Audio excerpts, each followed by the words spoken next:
in WHO, in Europe and beyond, we work a lot on industrially contaminated sites and health, waste and health, and the exposures that people receive from living near a contaminated site, working in a big polluting industry. And it's a topic which is receiving increasing attention in the public health domain and in the environmental health domain. In WHO, we've been studying with a lot of colleagues from all over Europe and not only Europe on the health effects of industrially contaminated sites. There are many important studies that have shown relevant health effects.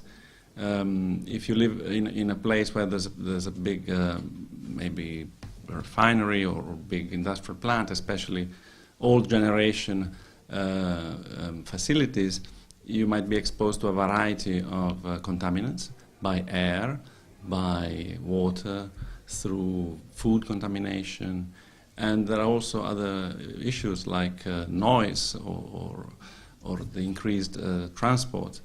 So the impact on health have been shown in many cases to be relevant.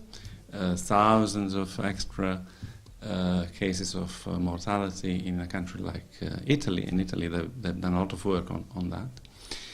But in essence, we don't really know the extent of the problem at large. We know from databases, from existing data, that there are hundreds of thousands of contaminated sites in Europe, in Western Europe alone. And they vary, of course, from very small to very large. And we don't really know the extent to which they affect health. We have indications from these individual studies at the local level, typically, that the effects might include excess mortality, as I said, morbidity, things like excess cancer incidence, congenital anomalies, a variety of respiratory conditions.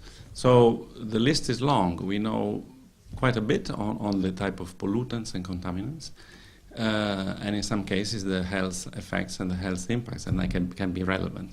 However, what we're trying to do in WHO, in collaboration with a large network of people from around Europe, is to try and get an overall picture of the extent of the problem in Europe and trying to come up with an indication of the health impact overall. It's a priority for WHO now in Europe and for many research institutions around the continent. So we hope to take another step forward in this direction.